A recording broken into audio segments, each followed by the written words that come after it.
की कन्या दोनों उपस्थित हो गए वहां पर। अपने पिता को लेके वो गंधर्व कन्या वह अपने पिता के साथ उपस्थित हो गई। गंधर्व राज ने वहां आए हुए दोनों कुमारों को अभिनंदन किया और सुंदर आसन पर बिठाकर उनसे कहा, हे विंध्रप राजकुमार, मैं कल कैलाश पर्वत पर गया था, वहां मैंने पार्वती जी के साथ भगवान महादेव के दर्शन किए। मैं कल कैलाश पर्वत पर गया था।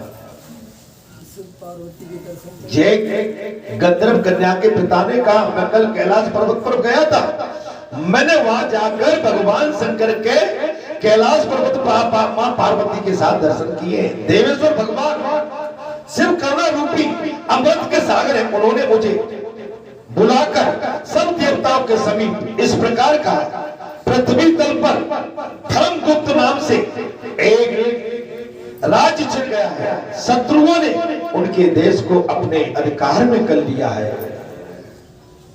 अर्थात हे राजन, अब वो बालक अपने गुरु की आज्ञा से, वो बालक अपने गुरु की आज्ञा से सदा मेरी आराधना में संलग्न बना रहता है। उसी के प्रभाव से आज उसके समस्त पितर मेरे स्वरूप को प्राप्त हो गए। उसकी तपस्या से उसके समस्त पितर मेरे ही स्वरूप को प्राप्त, मेरे लोग में आ गए। उस पुत्र ने, उस बालक ने इतनी तपस्या की है कि उसके तप से, जब से वो उसके जितने भी पुरखा थे वो मेरे स्वरूप को प्राप्त हो गए हैं। गंधर्व श्रेष्ठ हे राजन, तुम भी उस राजकुमार की सहायता करो। हे गंधर्व राज, इसलिए भगवान शंकर ने कहा, जब भगवान शंकर और गंधर्व राज की वार्तालाप चल रही है, इसलिए उस राजकुमार की तुम सहायता करो। अब वो शत्रुओं को मारकर अपने राज सिंहासन पर आसीन हो जाए। आप उसकी सहायता करिए कि वो सारे अपने शत्रुओं को पराजित करके मारकर पुनः अपने उस छिड़े हुए राज पर आसीन हो जाए, सिंहासन पर। देखिए, तपस्या तो करना पड़ेगा। बगैर पूजा के, बगैर तप के अगर हम इस मृत्यु लोक में आए हैं तो बगैर तपस्या के, आराधना के, प्रार्थना के हमारा कल्याण नहीं है। हम केवल खेत जोतने नहीं आए, हल चलाने नहीं आए, राजनीति करने नहीं आए, दुकान चलाने नहीं आए, हम केवल नौकरी करने नहीं आए। हमको इनके साथ अपने धर्म का भी निर्वहन करना, और वो भी निष्ठा के साथ अपने धर्म का भी निर्वहन करना, निष्ठा के साथ अपने धर्म का। हम पूजा, जब, त्याग माने बैराग ये हमारे अंदर नहीं है तो हमारा इस मृत्यु लोक में आना बेकार है। सब मम प्रिय मम, सब उपजाए और सबसे अधिक मनुष्य होता है। सबसे प्रिय मुझे मनुष्य लगता है। यो तो मैंने 84 लाख योनियों को उत्पन्न किया है, भगवान ने स्वयं कहा है, लेकिन सबसे प्रिय मुझे मनुष्य है, क्योंकि मनुष्य के माध्यम से, मनुष्य उस योनि के माध्यम से महाराज सदगति को प्राप्त हो, मुक्ति का प्रावधान है, सेवा का प्रावधान है, तप का प्रावधान है, तपस्या का प्रावधान है, भजन कीर्तन का, सेवा का प्रावधान है, पैरा का प्रावधान है, कर्म भूमि पर जाने का प्रावधान है। लेकिन आप नहीं करोगे तो आप अपनी अधूरी पढ़ाई छोड़कर इस मानव जीवन में आप कहीं पशु पंछी न बन जाएंगे। ध्यान रखना, आप हमको ये बात रखना है ध्यान, कहीं आज इस जीवन को हम बेकार में गवा के कहीं कीड़े मकोड़े, पशु पंछी, गीदड़, स्वाद किसी गटर में न पड़े रहे। कुछ काम करो, कुछ काम करो, जग में रह के कुछ नाम करो। ये जन्म हुआ कहीं व्यर्थ न हो। समझो जग को निराश अपना पता, आप प्रसन्न करो अपना, कुछ काम करो, कुछ काम करो, जग में रह के अच्छा काम। आप हम केवल अपने इस जीवन को व्यर्थ में गवा के संसार के प्रपंच में मकर जाल में डाल के इस जीवन को कहीं नष्ट भ्रष्ट न करना, ये अमूल्य है। ये मानव जीवन जीव के लिए, मनुष्य के लिए अमूल्य है, अमूल्य है। इसका उसका कोई मूल्य नहीं लगा सकता, अमूल्य। अर्थात शत्रुओं को मारकर अपने राज सिंहासन पर आसीन हो जाए।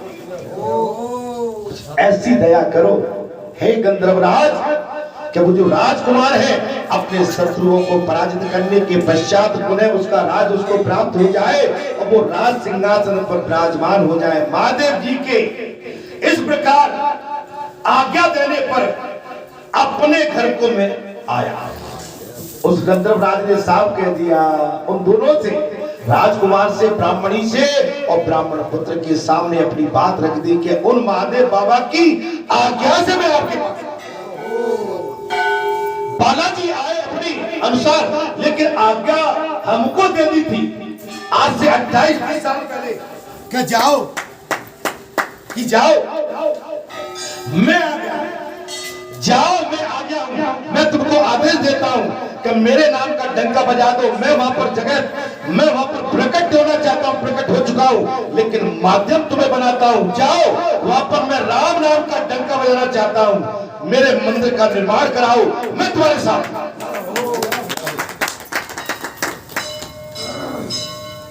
मैं तुम्हारे साथ।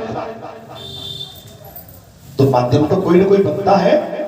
जब गंधर्वराज को भगवान शंकर ने बुला के सारी युक्ति बताई कि जाओ, बाकी करने कराने वाला मैं हूं, मैं तो तुम्हें मार्ग बता रहा हूं, करने वाला मैं हूं, तुम तो जाओ, केवल तुम्हें तो अपने कर्म को निर्वाण निष्ठा के साथ करना है, बाकी तो मैं कैसे राज लाऊंगा, कैसे सिंहासन पर बिठाऊंगा, ये मेरी युक्ति है।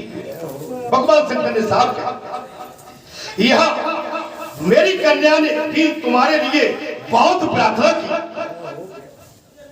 हे राजकुमार, यहाँ पर मेरी कन्या ने भी तुम्हारे लिए बहुत प्रार्थना की। ये सब परम दयालु भगवान शिव की प्रेरणा से ही हो रहा है। देखिए जहाँ जो हो रहा है बालाजी की प्रेरणा से हो रहा है। आप ये समझ लेना कि इस स्थान का जितना भी विकास निर्माण हो रहा है, इस स्थान पर जो राम कथा, हरि कथा चर्चा जो चल रही है, और अभी जो हमारी वाणी के माध्यम से जो भी निकल रहा है, वो बालाजी की प्रेरणा से। अपने भक्तों को बालाजी कभी निराश नहीं देखना चाहते हैं, अपने भक्तों का बालाजी सरकार सदैव कल्याण चाहते हैं, और बालाजी के भक्तों को कोई परपंच में फंसाना चाहता है, उनको आगाह भी कर देते हैं, सचेत भी कर देते हैं कि कुछ अधर्मी तुम पर ऐसे डोरे डाल देंगे कि तुमको संसार के परपंच में फंसा के तुमको विनाश की ओर ले जाएंगे। बोल सच्चे दरबार की जय।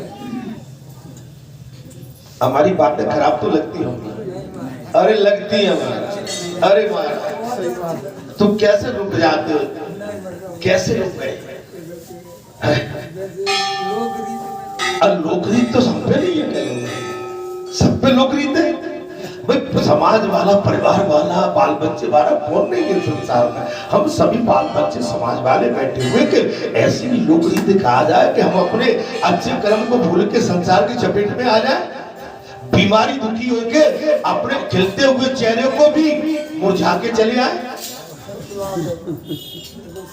ऐसी लोकरीति हमें नहीं चाहिए जहां हमारी मराई हो, कुटाई हो। हमें तो अपने ईश्वर चाहिए भाई। सूतक हम मानते हैं कि भाई मंदिर में घुसने की हमको इजाजत नहीं है, हमें स्वीकार है, लेकिन 3 दिन का सूतक इस संसार में हमने वेदों में पढ़ा है। हम 3 दिन के सूतक के बाद तो स्वतंत्र स्वतः हो जाते हैं और परमात्मा की सेवा में पूरे लग जाते हैं।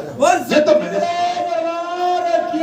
तो पहली और दूसरी क्लास के बच्चे के सीखे मास्टर जी नहीं आए जी, बढ़िया छुट्टी मिल गई महाराज जी, नहीं चलेगा। कारण तो मैं कुछ भी लगा सकता हूं,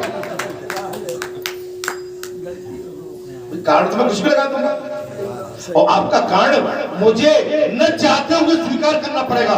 मैं चाह नहीं रहा हूं, देखो मैं बड़ा ईमान और निष्ठा के साथ बात करने वाला हूं कि आप अपने प्रवचन में लेना चाहो तो मैं प्रवचन में नहीं रहूंगा। मेरा खेल अलग है, या तो मुझे आप पहचान नहीं पाए आज। अब कारण तो मैं भी बता देता हूं, कोई भाई कारण को तो आज मैं भी यहाँ नहीं बैठा होता। कारण तो 50 है हमारे पास, ये समय कारण किसके पास नहीं है? सभी के पास। सब कारणों, अगर कारण लगाने बैठ गए तो आप यहाँ नहीं आ पाओगे। रोज कारण है घर के अंदर, हर रोज कारण है। कल आप कहोगे हमारी पत्नी का स्वास्थ्य, मैं क्या करूं, कोई नहीं था, मुझे तो अपनी पत्नी को भी देखना था। हमने कहा भाई बाबा ये देखो तुम, हम तो जी चले कथा करने के लिए।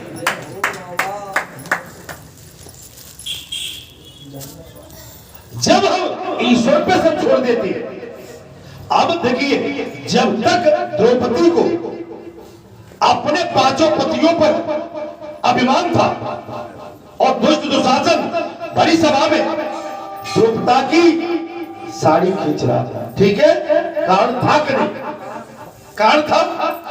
अब पांचों पांडव बैठे बड़ी सभा में, धर्मराज युधिष्ठिर, भरत, भीम, अर्जुन, नकुल, सहदेव, पितामह, बाल ब्रह्मचारी, इच्छा मृत्युधारी, द्रोण, कृपाचार्य, विदुर, बड़े महारथी बैठे महाराज। वहां पर द्रौपदी को यही था कि जिस सभा में ये दुष्ट दुशासन मेरे इस समय अपवित्र स्थिति में मेरे केस को पकड़ते हुए घसीटते हुए ले जा रहा है, वहां मेरे बड़े 5 पति बलात्कारी बैठे हैं। भीम जब देखेगा जिस हाथ से इसने मेरे केसों को स्पर्श किया है, इसके हाथ को भुजा के उखाड़ के फेंक। द्रौपदी चिल्ला रही है, कह रही है कि कोई तो अपनी पुत्र वधू की रक्षा करो, कोई तो अपनी गऊ की रक्षा करो, लेकिन सबके सब मुर्दों की भांति नीचे गर्दन लटका के बैठे। द्रौपदी ने उस समय सोच लिया था ये महारथियों की सभा नहीं, ये तो मुर्दों की सभा बैठी हुई है। उसी समय का अहम रक्षामि कृष्ण वासुदेवाय, मेरी रक्षा करिए इस समय। मुझे तो इस संसार पर भरोसा था, पांचों पतियों पर और पितामह पर, द्रोण पर, लेकिन ये तो मुर्दों की भांति और नीचे गर्दन झुका के बैठे हुए। महाराज उस समय भगवान ने एक पल का विलंब नहीं किया। रुक्मिणी कहने लगी प्रभु तब से क्या कर रहे थे? बोले तब से मुझे याद ही नहीं किया था, तब से ये संसार को याद कर रही थी, संसार रक्षा के लिए नहीं आया। रुक्मिणी आज मेरी भक्ति, आज मेरी बहन ने मुझे याद किया है। साड़ी बीच नारी है कि नारी बीच साड़ी, साड़ी की नारी है कि नारी की साड़ी, और साड़ी बन के लिपट गए महाराज, लिपट गए, लिपट गए। द्रौपदी पंचाली का कर्ज उतार दिया। एक दिन भगवान श्री कृष्ण जब आए थे उस समय महाराज सारे राजा एकत्रित हो गए थे और सुदर्शन चक्र से भगवान की उंगली में छिलका आ गया था, रक्त बहने लगा था। करोड़ों की श्रृंगार किए हुए द्रौपदी खड़ी थी, अपने आंचल का पल्ला फाड़ के और भगवान की उंगली में लिपेट दिया। भगवान ने कहा बहन द्रौपदी ये तुमने एक धागा बांध के मेरे को अपना ऋणी बने, मौका पड़ेगा तब इस धागे का बदला मैं चुका दूंगा। आप समझ महाराज? अच्छा मुझे कहां तक समझा पाओगे? नहीं समझा? अच्छा आज मैं आपसे समझना चाहता हूं, मैं तो सभी से समझना चाहता हूं। या तो मैं गलत हूं भाई, या तो मैं गलत हूं। नहीं मुझे समझा दो, मुझे सिद्ध कर दो, मुझे कारण सिद्ध कर दो, मैं आपकी हर बात का जवाब देता हूं। आप तो गद्दी से बात नहीं, कारण संसार में हमारे लिए एक कारण नहीं है। आज तो जो चीज हो गई हर रोज कोई ना कोई कारण है। अगर हम कारण ढूंढेंगे तो भगवान की कथा में संतों के दर्शन के लिए हम नहीं आ पाएंगे। अगर हम कारण ढूंढने बैठ गए महाराज, अगर हम कारण ढूंढने बैठ गए डॉक्टर साहब, तो मंगलवार को फिर कभी नहीं आ पाएंगे। आप समझ लो, अगर कारण ढूंढोगे तो यहाँ पर कुछ नहीं। कारण तो डेली किसी न किसी के लिए लगा महाराज। आपको कथा पे आ जाओ, कथा पे आने के पश्चात महाराज बात साफ कह दी, साफ कह दी। भगवान शंकर महाराज बिंदर कुमार, मैं कल ये कैलाश पर आ गई बात, जो इस समय पृथ्वी तल पर धर्म को ये भी बात हो गई। अब ये बालक अपने गुरु की आज्ञा से और सदा मेरी आराधना के लिए आए। जिन सब बात हो चुकी है महाराज, अपने नगर में तुम अपनी इस धर्म पत्नी के साथ 10,000 वर्ष होकर राज्य कर। भगवान शंकर आ जाते हैं महाराज। कब आते? जब वह शत्रुओं को मारकर अपने राज सिंहासन पर आसीन हो गया। कौन? राजकुमार। अपने शत्रुओं को मार डाला। देखिए, शत्रुओं को मारने के लिए धर्म चाहिए। राजकुमार के अंदर माने शक्ति कब आई? तब सेवा की, पूजा की, तप किया, तपस्या की। बगैर तपस्या के आप कभी सफल नहीं हो सकते।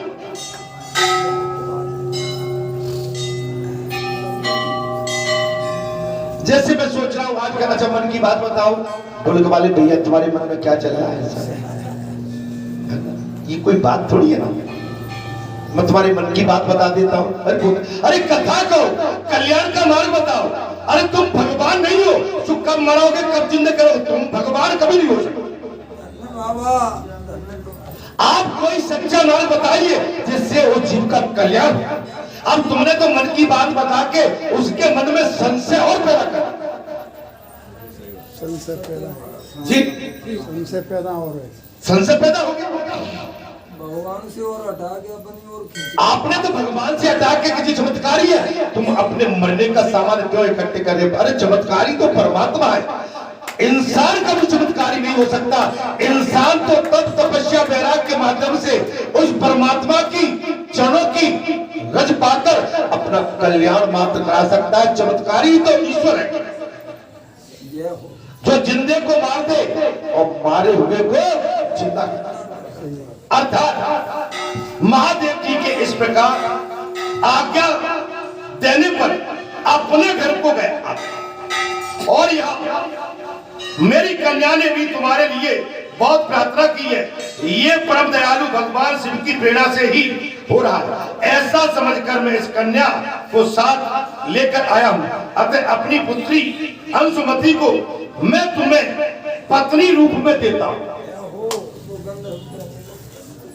पत्नी के रूप में तुम्हें अर्पित करता हूँ। और भगवान शिव की आज्ञा से शत्रु को मारकर तुम्हें तुम्हारे राज्य पर बिठाऊंगा। अपने उस नगर में तुम्हें अपनी इस धर्म पत्नी के साथ 10,000 वर्षों तक मनोवांछित सुख भोग कर अंत में भगवान शिव के लोक में शिवलोक पाओगे और वहां भी मेरी ये कन्या तुम्हारी सेवा में प्रस्तुत हो। ये गंधर्वराज ने साफ कि मैं ये अपनी पुत्री आज आपको सौंपती हूँ और वचन देता हूँ 10,000 वर्ष तक तुम इस मृत्युलोक में राज करो राजकुमार, और तुम्हारा खोया हुआ राज तुम्हें वापस दिलाकर 10,000 वर्ष तक इस मृत्युलोक में राज करो। और मृत्यु के पश्चात ये कन्या शिवलोक में जाएगी, तुम भी शिवलोक में, और वहां भी ये तुम्हारी दासी होके रहेगी। इस प्रकार कहकर गंधर्वराज ने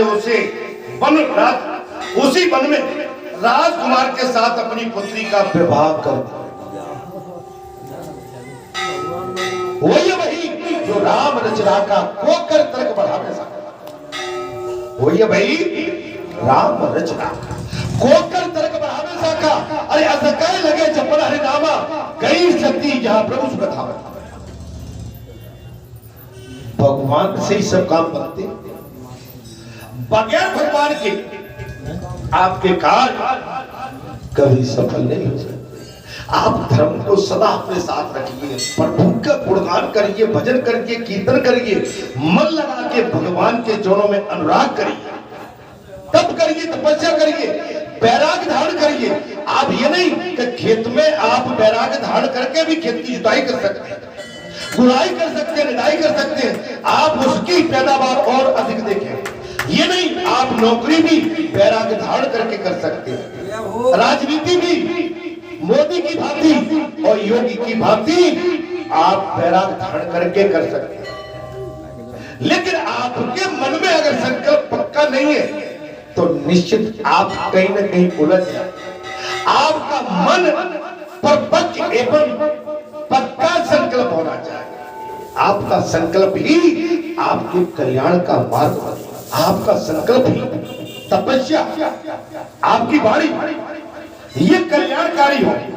अर्थात इस प्रकार कहकर गंधर्वराज ने उसी वन में राजकुमार के साथ अपनी पुत्री का विवाह कर दिया और दहेज में परम उज्जवल रत्न भेंट किए, चंद्रमा के समान चमकीली चूड़ामणि तथा चमकते हुए मोतियों के मनोहर हार दे दिए। दिव्य आभूषण वस्त्र स्वर्ण के बने हुए बहुत से सामान, 10,000 हाथी, 1,00,000 नीले घोड़े और 1,000 सोने के बड़े बड़े रथ प्रदान किए।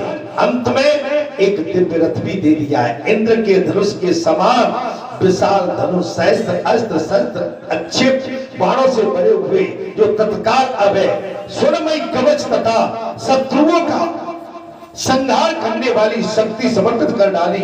अपनी पुत्री की सेवा के लिए गंधर्व राज ने प्रसन्न पूर्वक होकर 5,000 दासी भी दे डाली। अर्थात इतना ही नहीं, राजकुमार की सहायता के लिए उन्होंने अत्यंत उग्र और गंधर्वों की चतुर्णी सेना भी भेंट कर दी। इस प्रकार परम उत्तम संपत्ति को पाकर राजकुमार अपनी मनोवांछित पत्नी के साथ बहुत प्रसन्न हुए और पुत्री का विवाह कराकर गंधर्वराज स्वर्ग लोक को चले गए।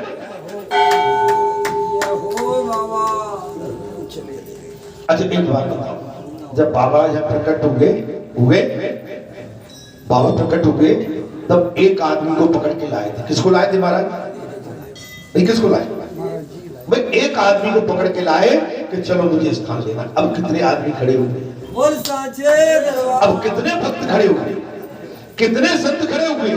बोले मुझे बहुत बड़ी शाखा बढ़ानी है, मुझे बहुत विशाल जरूर करना है, लेकिन तुम अकेले नहीं कर पाओगे। तुम तो केवल इनको प्रेरणा देते रहो, काम करते ये चलेंगे, तुम्हारी सहायता और तुम्हारा स्वरूप भी यही बनेगा।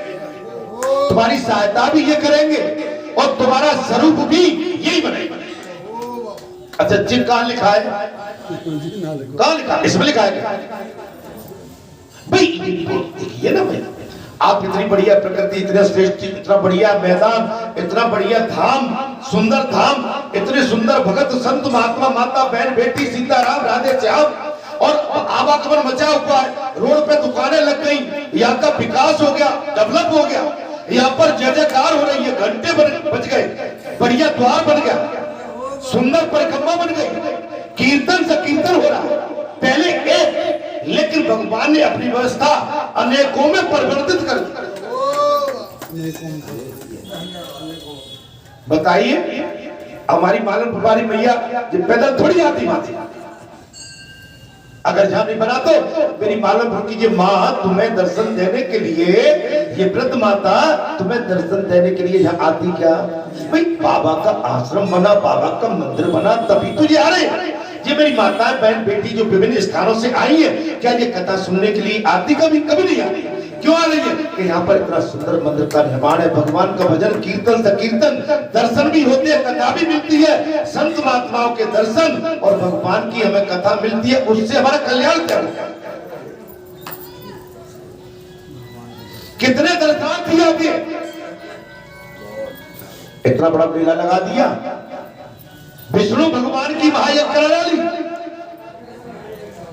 जी बता, कोई सोच सकता था जिस दिन बाबा जी इस एक जीव को पकड़ के लाए थे, मंदिर का निर्माण करा के इतना बड़ा महा आयोजन कर दिया, क्या आप पहले से जान सकते थे कि इतना बड़ा महा आयोजन हो जाएगा? तो भगवान ये शिव जी ने तो कराया भाई। उस राजकुमार को राजपाट भगवान शिव की प्रेरणा से मिला, उनकी शक्ति उनके साथ, या भगवान हनुमान जी की जो दया है, आशीर्वाद है, शक्ति है, वो आपके हमारे अंदर है। सब क्या हमारे आपके अंदर भैया क्यों बैठे भाई? उनकी शक्ति है कि नहीं? अच्छा मुझे कारण बताओ, क्या नहीं पता? नहीं कारण मत बताओ। देखिए, जब मैं एक आपसे नहीं कह रही, जब एक टीचर, एक विख्याता या एक फैकल्टी, हम कॉलेज में हो या स्कूल में हो या माध्यमिक शाला में हो या प्राथमिक शाला में हो, इनिशियल मीन्स प्राथमिक, प्रथम 1 से 5 और माध्यम 6 से 8, उच्च माध्यम 9 से 12, उससे भी उच्च माने बीए या एमए, ये कॉलेज। मैं ठीक चल रहा हूँ भाई? मुझे ज्ञान नहीं, मैं पढ़ा लिखा कम हूँ वैसे, लेकिन मैं ठीक चल रहा हूँ। आप लोग तो ज्यादा पढ़े लिखे बच्चे आज के,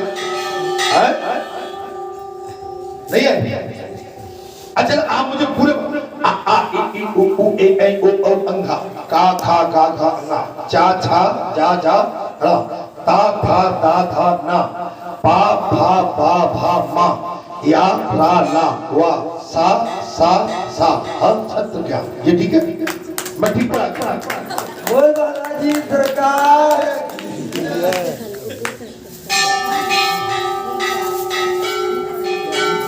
आ आ इ उ ऊ ए ऐ अंगा ये होता है ना। अब उसमें 12 खड़ी में आती कक्का किक्की कू के कई को ये पढ़े हम आज भी हमारे अंदर है, आज भी कूट कूट के भरे हुए। आप पक्की पढ़ाई करेंगे तब अव्वल दर्जे से पास हो, ठीक है जी? पक्के दर्जे से जब भी पास होते हैं, जब हम 2 2 4 होते, 2 2 4 होते, 5 कभी नहीं हो सकते।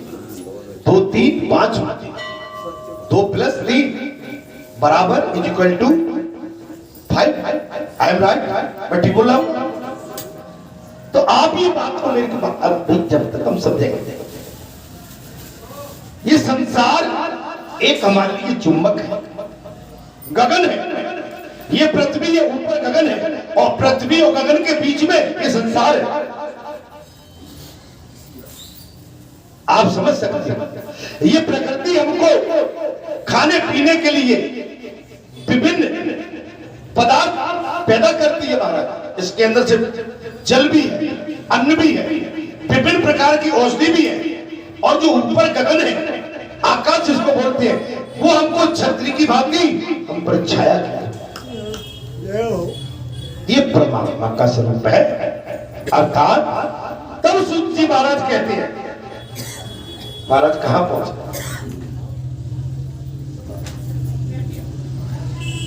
तब सूत जी कहते महाराज, तब सूत जी कहते हैं जो प्रदोष व्रत के परम अद्भुत पुण्य में महात्म को उस व्रत के दिन शिव पूजन के पश्चात एक चित्त होकर सुनता अथवा पढ़ता है, उसे 100 जन्मों तक कभी दरिद्रता उसके पास नहीं। भारत इसमें पक्की पढ़ाई। आप एक बात सोच लेना, ड्यूटी माने ड्यूटी, ड्यूटी इज ड्यूटी, बीच में कुछ नहीं। परिवार रो रहा है, रोने दो। बेटा रोता है, रोने दो। नाती चिल्ला रहा है, चिल्लाने दो। लेकिन ड्यूटी इज ड्यूटी। इसलिए मान लीजिए, जब हम किसी रण में, किसी भूमि में, किसी युद्ध में कहीं जाते हैं, उस समय कहे हम घर से निकल रहे हो, मैं क्या करूं, मेरी पत्नी रोने लगी, तो हमने आके कवच कुंडल उतार के पत्नी के पास बैठ गए, तो युद्ध हो पाएगा क्या? अरे आप तो ज्ञानी हो, मुझे एक कारण बता दो आज, मुझे कारण बता दो आज। कारण घर से आप निकलोगे तो घरवाली आपका पीछा नहीं छोड़ेगी, सुनते जाओ, जल्दी लौटना। इतने टाइम पे वहां से फोन, ये फोन, और इनमें तो लगाओ फटते। बोल बालाजी सरकार की।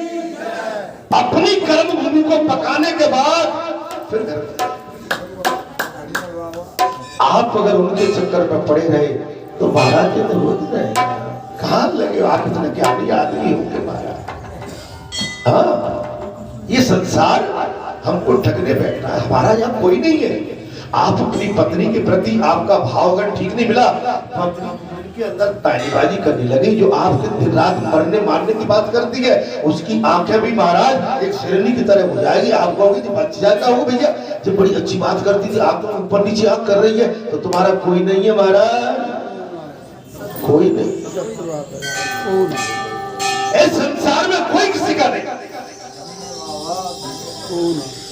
आपका कर्म आपके साथ जाएगा। अगर हम मरेंगे, हमारी पत्नी, हमारा समाज, हमारे बाल बच्चे, हमारे बेटे बहू हमारे साथ नहीं जाएंगे, हमको अकेले जाना पड़ेगा।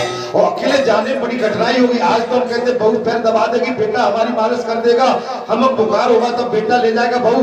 वहां जब रास्ते में इतनी मार पड़ेगी, इतनी बीमारी होगी, गर्म कढ़ाई में, नरक में, तो वहां न बेटा होगा न बहू। इसलिए अपने संसार को संभालना। अभी मौका मिला, अरे मौका मिला है। अब मौके को मत गवाओ। भगवान की आरती, भगवान की पूजा में माने किसी तरह की कोताही नहीं। हमें चांस मिला है, हमें चांस मिला है।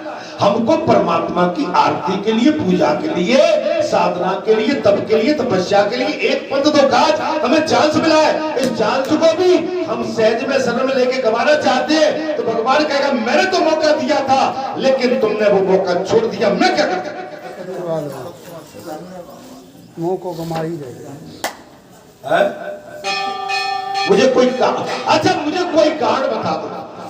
अच्छा किसी के भी पास कोई कारण हो तो मैं आज आपसे कारण पूछना चाहता हूं कि संसार का कौन सा ऐसा कारण है जो आपको यहाँ आने में रोकता। कोई कारण नहीं, मानो कोई कारण नहीं। आप अपनी फैकल्टी के सामने अगर आप जो आपका एक प्राचार्य होता है, आपका जो शिक्षक होता है, आपका जो गुरु होता है और गुरु को आप कारण बताओगे तो गुरु कभी विश्वास नहीं करेगा। तुम कारण बता रहे हो इसलिए तुम फेल हो। अगर तुम कारण नहीं बताते तो फेल नहीं होते, क्योंकि गुरु फिर गुरु नहीं है। आपके कारण को भी गुरु जानता है, आपके भाव को भी भगवान पहचानता है। सती कपड़ जाने सुर स्वामी समदर्शी समंतरामी। अरे सुकृत जाए बेटे अज्ञाना सोई सर्वज्ञा। क्या आपका सर्वगुरु, आपके माता पिता आपकी करतूत को, हमारे करतूत को, सबकी करतूत को क्या भगवान नहीं जानता है? हमारा अब उनके आगे हम क्या कारण? आज मुझसे क्या डालो ढोलक वाले भैया, क्या कारण है? कोई कारण नहीं, कारण नहीं है। कारण तो द्रौपदी ने ढूंढा था, लेकिन क्या द्रौपदी को बाकी 5 पति बचा पाएगा? नहीं बचा। कि ठीक है तू यहां कर रहा है, चल वहां मेरे बलंकारी बैठे। कारण तो केवल एक ही है, वो परमात्मा ईश्वर। वो आपको सारे संसार के जितने विघ्न है, जितने कष्ट है, उनसे आपको बिल्कुल बचा ले जाएंगे। बोलो सियापति रामचंद्र की जय। सूत जी कहते हैं जो प्रदोष व्रत के परम अद्भुत परम मातम को उस व्रत के दिन शिव पूजन के पश्चात एकाग्रचित होकर सुनता अथवा पढ़ता है, उसे 100 जन्मों तक कभी दरिद्रता नहीं होती और अंत में वो ज्ञान के ऐश्वर्य से मुक्त होकर भगवान शंकर के परम धाम को प्राप्त होता है। परम धाम को प्राप्त। तब सूत जी कहते हैं जो नित्य आनंद में, जो नित्य आनंद में शांत निपकृत और निरामय अनादि अनंत शिव तत्वों को जानते हैं, वे परम पद को प्राप्त होते हैं। जो धीर पुरुष काम भोग से विरक्त भगवान शंकर में हेतु रहित पराभक्ति कहते हैं, उनको मोक्ष हो जाता है। वे संसार बंधन में नहीं पड़ते हैं, वे संसार बंधन में नहीं पड़ते। मैं ठीक बोल रहा हूं? अब तुम भी नहीं बताओगे? जो संसार बंधन में नहीं पड़े, जो संसार नहीं, दोबारा नहीं बात। अगर हमने दोस्ती की है भगवान से, माता से, सत्पुरुष से, महापुरुष से, हमने इस क्षेत्र के कल्याण का बीड़ा, सेवा का बीड़ा उठाया है, हमको मालूम है कि मार भी पड़ेंगे, लात भी पड़ेंगे, घूसे भी पड़ेंगे, लेकिन इसके पश्चात हम घूस से, लात से डर के और डरपोक होकर घर में बैठ जाते हैं, तो फिर हम तपस्वी और सन्यासी बैरागी और संत पुरुष नहीं कहलाएंगे। मेरी बात सुनिए, वे संसार बंधन में नहीं पड़ते हैं और जो माया में संसार में चिरकाल तक सुखपूर्वक विहार करके देहावसान होकर मोक्ष चाहते हैं, उनके लिए वो धर्म बताया गया है कि संसार में भगवान के लिए, भगवान शिव की पूजा सदा ही स्वर्ग और मोक्ष हेतु है। सदा सदा सदा, नो कारण and no if and but, no कारण इसमें किंतु परंतु की कहीं गुंजाइश भगवान की नहीं है। क्या हमने जब हमारे घर में कोई पूजा आ जाती है क्या हम भोजन नहीं करते? क्या जल का आहार नहीं करते? क्या नींद नहीं लेते? क्या स्नान ध्यान नहीं करते? क्या अपनी पत्नी और पुत्र माता बहन बेटियों के साथ अपने परिजनों के साथ वार्तालाप नहीं करते? करते हैं, लेकिन भगवान के भजन के लिए वो तो लोक नीति ना ना ना, मैं इसको कतई स्वीकार नहीं करता। और साचे दरबार की अच्छा भैया, मैं कुछ गलत बोल रहा हूं तो मेरी बात को लौटा दो आप आज। अर्थात मैं कथा कह रही हूं, कथा की बात भारी। यदि प्रदोष आदि के गुणों से युक्त सोमवार के दिन वो पूजा की जाए तो उसका विशेष महत्व है, विशेष महत्व।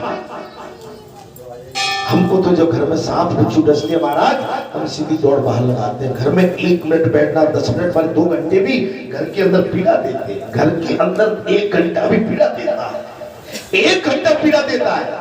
घर के अंदर 1 घंटा भी पीड़ा देने लगता है महाराज। ऊपर नीचे होने लगते हैं, ऊपर नीचे। या बचिए कम से कम, फोन बंद है, मोबाइल बंद है, भगवान का भजन है, दर्शन कर रहे हैं, राम जी के कीर्तन से कीर्तन कर रहे हैं। इस समय निर्भय है, संसार में है।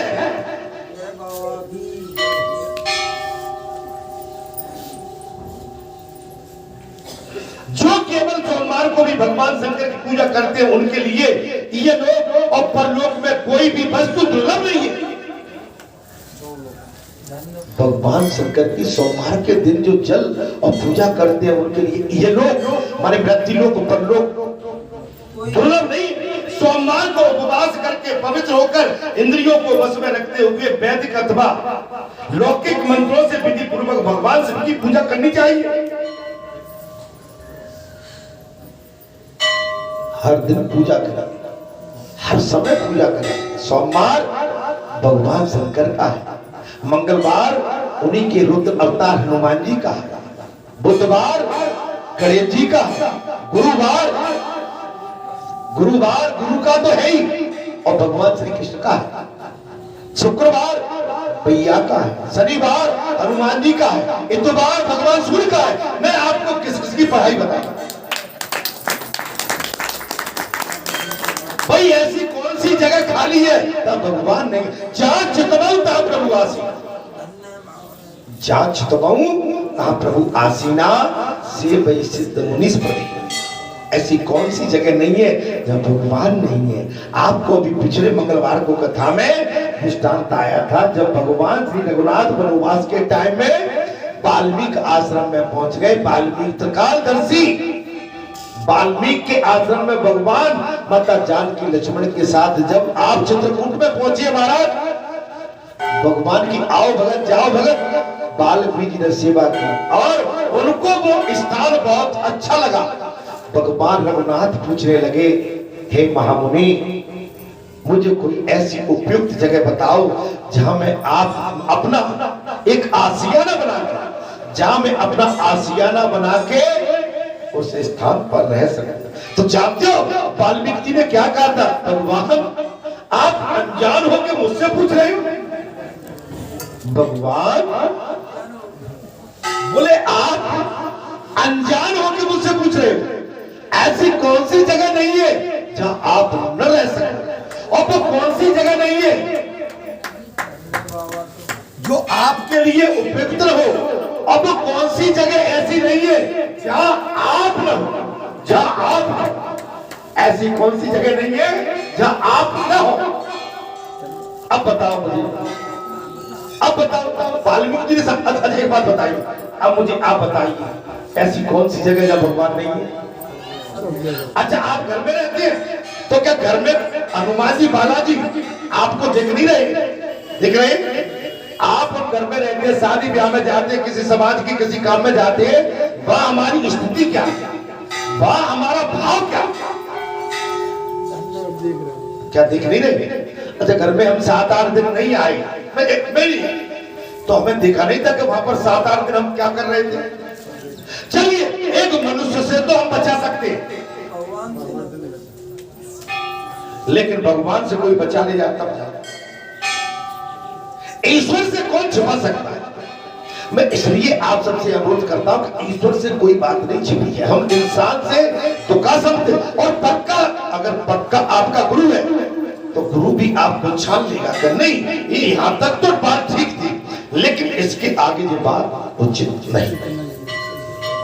आप बात वहीं तक ठीक है जहां तक वो बात समझ में आ गया, लेकिन उसके बाद बात वो ठीक नहीं है जो समझ में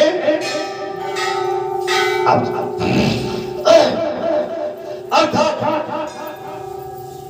सारे नियम विधि पूर्वक भगवान शिव जी की पूजा करना है। ब्रह्मचारी, गृहस्थ, कन्या, सुहागिन स्त्री अथवा विधवा कोई भी क्यों न हो, भगवान शिव की पूजा करके मनोवांछित फल पा सकती है। भगवान शंकर की पूजा के लिए ये सूत जी कहते हैं ब्रह्मचारी, गृहस्थ, कन्या, सुहागिन स्त्री अथवा विधवा कोई भी क्यों न हो, सभी भगवान शिव की पूजा करने के लिए अपना अधिकार रखते हैं। इस विषय में मैं एक कथा और कहूंगा जिसको सुनकर मनुष्य मोक्ष पाते हैं और उनके मन में भगवान शिव की भक्ति भी हो जाती है। सूत जी कहते हैं, बोले मैं एक कथा है मनवरो, मैं एक कथा और सुनाता हूं, ये तो जो ब्राह्मण हो, मैं एक कथा और कहना चाहता हूं जिसके बाद जीव का कल्याण ही कल्याण तय। आर्यावर्त में चित्रावर्मा नाम से प्रसिद्ध एक राजा थे। आर्यावर्त में चित्रावर्मा नाम से प्रसिद्ध एक राजा थे। वे दुष्टों को दंड देने के लिए यमराज के समान समझे जाते थे।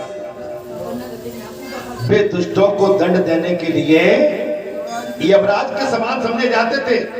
वे धर्म मर्यादाओं के रक्षक, कुमार्गी पुरुषों को दंड देकर राह पर लाने वाले और समस्त यज्ञों का अनुष्ठान करने वाले और शरणार्थियों की रक्षा करने में समर्थ दुराचारियों को दंड, अधर्मियों को धर्म पर लाना, कुमार्ग पर चलने वालों को सच्चे मार्ग पर लाना, अनुष्ठान करने वाले शरणार्थियों की रक्षा करने में भी समर्थ। जैसे आप धर्म से जुड़े हैं, समर्थ। अभी बाबा ने प्रातःकाल की कथा में क्या कहा कि आप जब तक यहां जुड़े हैं मैं आपकी रक्षा करूंगा। नहीं, क्या कहा प्रातःकाल, क्या कहा? कथा भी यही कह रही है कि आप जब तक इस स्थान से जुड़े, इस स्थान पर विश्वास, बाबा को अपना मानते हैं, तो मैं गारंटी देता हूं कि ये बाबा आपका हर हाल में रक्षा करेगा। और बाबा से आप दूर हो गए तो गारंटी नहीं है वे रक्षा कब करेंगे? तब बाबा के आंगन में बैठे हैं, तब बाबा की शरण में, तब बाबा के दिन रात भजन करते हैं, तब दिन रात और धर्म की सेवा में रहते हैं, तब तो परमात्मा आपकी रक्षा करेगा हर हालत में। लेकिन आप अधर्म के मार्ग में और संसार के मार्ग में और संसार के मकर जाल में, उस चक्रव्यूह में फंस गए, तो इसके लिए भगवान फिर दोषी नहीं होंगे। ये आपका स्वयं का निर्णय। भगवान नहीं कह रहा कि आप संसार के मकर जाल में फंसो। भगवान आपको कथा सुना रहे हैं, समझा रहे हैं, जीने की कला, जीने का तरीका, सलीका, तप, तपस्या, मार्ग सब आपको बता रहे हैं। लेकिन इसके बाद आप नहीं मानते, संसार के जहर पीने के लिए उतावले हैं, तो भगवान फिर भी आपको सचेत कर रहा है और नहीं मानते हो तो इसमें भगवान का कोई दोष नहीं। फिर भगवान का ठीक बोला मैंने, तो जी बताओ कि इतने दिन कहां रहे, कैसे टाइम निकल गया? महाराज मैं आप इसको अन्यथा मत लो, कथा है, आप कहते नहीं अपने पर लो। अच्छा मैं बोलने वाले भैया, तुम इतने दिन तक कहां रहे? क्या 7 दिन तुम्हें हमारी याद नहीं आई है? याद करो। नहीं, पल पे याद करो। आप आने लायक हो, यहाँ समझने लायक है, आपको कद मिला है, आपको होदा मिला है, आपको एक यहाँ स्थान मिला महाराज, अब उस स्थान को भी हम नहीं। अगर चपरासी की भी नौकरी मिली है तो नौकरी चपरासी की भी ईमानदारी के साथ, अधिकारी की मिली है सच्चाई के साथ। आप नौकरी तो नौकरी, नौकरी में कोताही, नौकरी से मतलब एक आपको स्थान मिला। आज मुझे जो स्थान मिला, मेरे को भी पीड़ा होती है, मैं थक जाता हूँ। सवेरे 5 बजे से लगातार बोल रहा हूँ, आप समझ लो बाबा के बल से। लेकिन इसके बाद मैं जब दोपहर जाता हूँ तो बिल्कुल गला रहता है। लेकिन मुझे अपना कर्म तो करना है। मैं भले ही जब तक सांस है, जब तक मुझे अपना कर्म करना है। अगर मेरा थोड़ा सा भी स्वास्थ्य ऊपर नीचे तो जी कहता हूँ प्रभु मंगलवार को कुछ मत करना, बाकी तो मुझे भले ही बीमार बना के देना, लेकिन मंगलवार तो मेरा बिल्कुल, मुझे पक्के भजन के लिए मुझे मंगलवार मुझे दे दो। इसमें मेरे साथ साथ जो मेरे पर आस्था रखते हैं, जो मुझ पर विश्वास करते हैं, जो दिन रात मेरी तरफ निगाह टकटकी लगा के बैठे हैं, उनकी दृष्टि भी कमजोर हो जाएगी। मंगलवार तो केवल मुझे आनंद के लिए दे दो। क्या मुझे सर्दी नहीं लगती? क्या मैं 2:30-3 बजे के बाद और नहीं सोना चाहता हूँ? सोना चाहता हूँ, लेकिन नहीं प्रभु, आज नहीं। आज तो केवल तुम्हारे लिए है सब कुछ। जैसे लक्ष्मण जी ने मेघनाथ का वध, केवल जो 12 साल का ब्रह्मचर्य, और जिसने 12 साल अन्न ग्रहण नहीं किया हो, मेघनाथ का वध वही कर सकता था। लक्ष्मण जी ने 14 वर्ष का अन्न जल त्यागा, अन्न, और 14 वर्ष का ब्रह्मचर्य का पालन किया, जब लक्ष्मण वध कर पाए। वध और व्यवस्था, सुविधा माने आप ही आप नहीं हो जाती, उसके लिए आपको कुछ करना पड़ेगा। और सारी बात भगवान पे छोड़ दो, होइए भाई जो राम रचना, फिर भगवान पे छोड़, ईश्वर पे छोड़।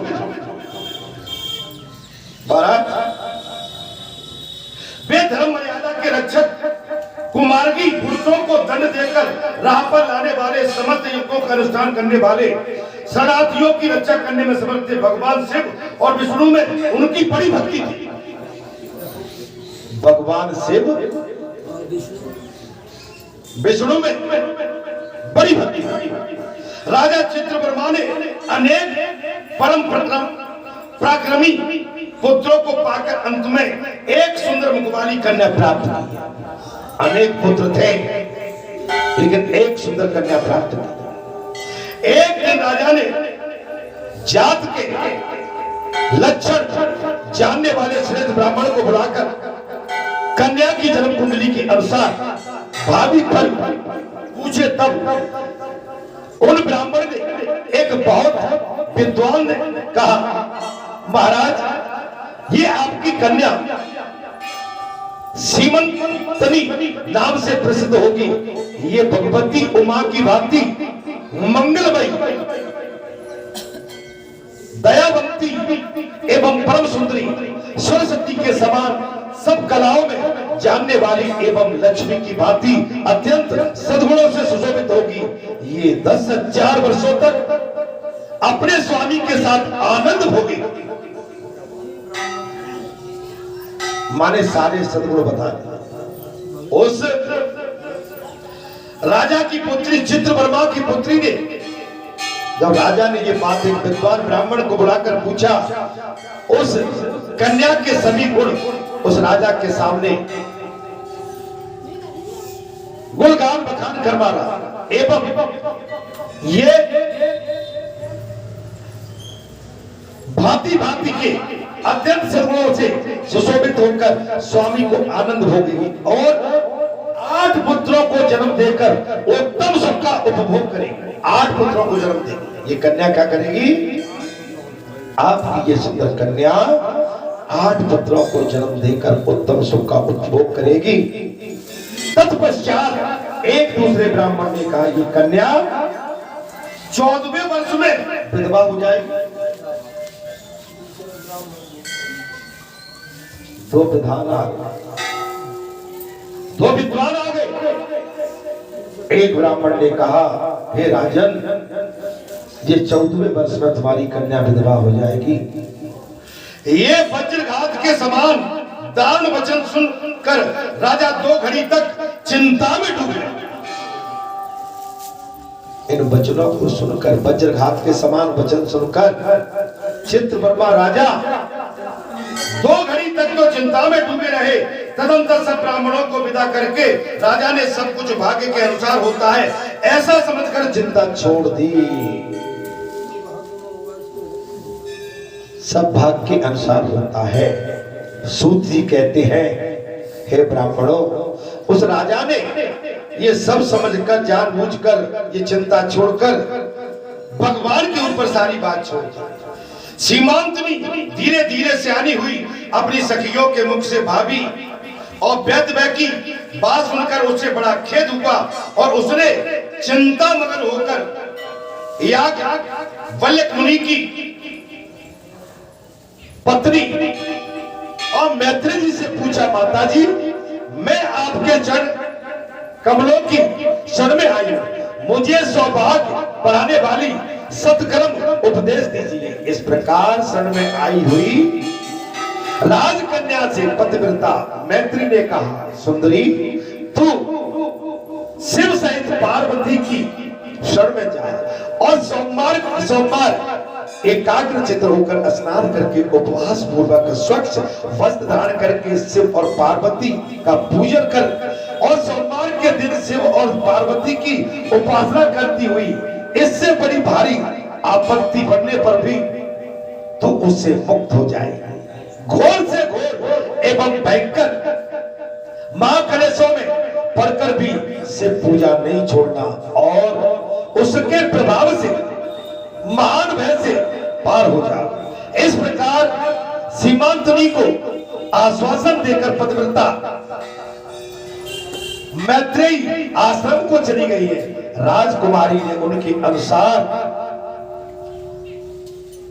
कथा अनुसार भगवान शिव की पूजा प्रारंभ कर दी है और निषद देश में नल की पत्नी दयावंती के गंधर्व से इंद्रसेन नामक पुत्र हुआ था।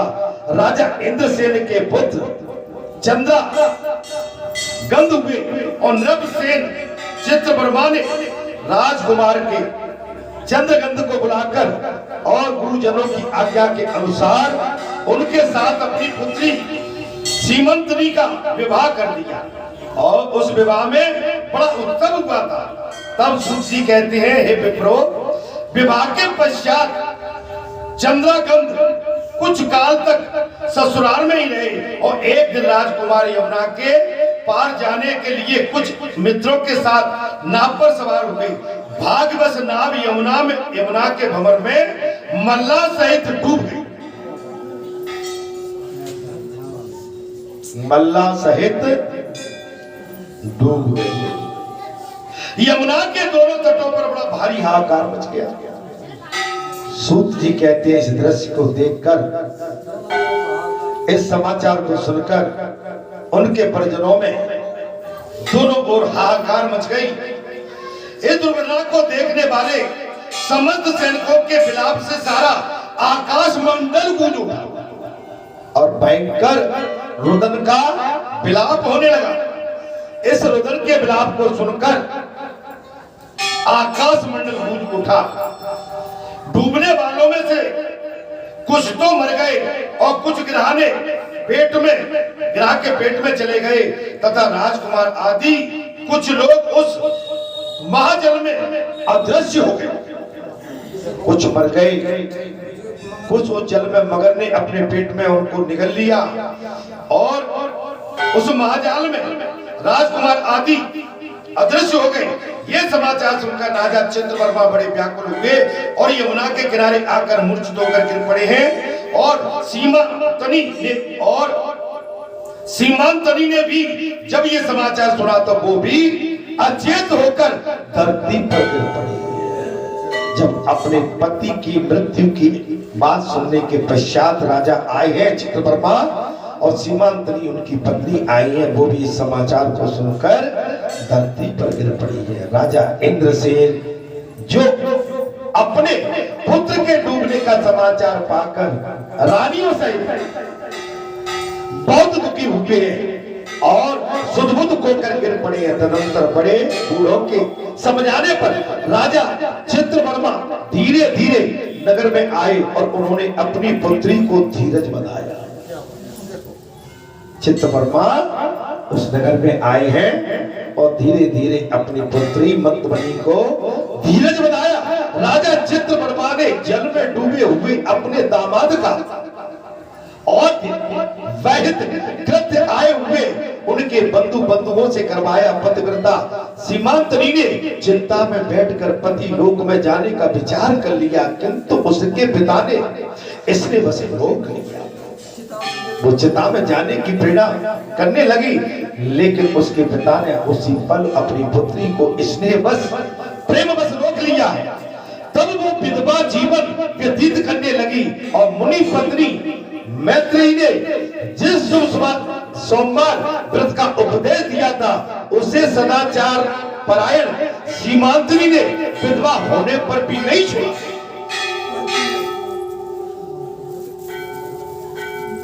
आज तो आपकी सारी बातें लग रही है, कुछ गलत है क्या? व्रत मत छोड़ो, आप अपनी पूजा तप तपस्या को मत छोड़ो। आपको घर में ये बात हो गई हम राम का नाम ही नहीं लेंगे, अब तो हम सरोवर बैठ गए, सब छोड़ के बैठ गए, हराए के डाल के बैठ गए। नहीं नहीं, आप जिस ईश्वर से जुड़े आप उससे अपना नाता 24 घंटे जोड़ के रखिए। आप परमात्मा को एक पल के लिए भी दूर न करें। संसार भले ही आपसे अलग हो जाए लेकिन ईश्वर आपसे न छूट पाए, क्योंकि ईश्वर ही आपकी नैया को पार लगाएगा। यहाँ भी आप देखेंगे आगे चल के ईश्वर ही इस विधवा नारी की नैया पार लगाएगा। बोल बाबा जी सरकार की जय। आपको कोई अमृत दे दे, क्या आप अमृत छोड़ के जहर पीना चाहते हैं? महाराज कैसी अज्ञानपूर्ण बात करते हैं, समझ में आ रही? समझाने पर चित्रवर्मा धीरे धीरे नगर में आए और उन्होंने अपनी पुत्री को धीरज। राजा चित्रवर्मा ने जल में डूबे हुए अपने दामाद और वैदिक कृत्य आए हुए सभी उनके बंधुओं से करवाया है। पतिव्रता सीमांतनी ने चिंता में बैठकर पाताल लोक में जाने का विचार कर लिया, किंतु उसके पिता ने इसने बस रोक दिया। तब वो विधवा जीवन व्यतीत करने लगी और मुनि पत्नी मैत्रेयी जी ने जिस शुभ सोमवार का व्रत उपदेश दिया था उसे सदा पारायण सीमांतनी ने विधवा होने पर भी नहीं छोड़ा। इस प्रकार 14 वर्ष की आयु में अत्यंत दारुण दुख पाकर वो भगवान शिव के जड़ बिंदुओं का चिंतन करने लगी और शिव की आराधना करते करते उसके 3 वर्ष व्यतीत हो गए।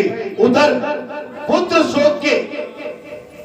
शोक से उन्मत्त हुए राजा इंद्रसेन को बलपूर्वक दबाकर उनके भाइयों ने सारा राज्य छीन लिया और उन्हें पत्नी सहित पकड़कर कारागृह में डाल दिया। पिता को भी कारागृह में डाल दिया। पुत्र चला गया, पिता बचा।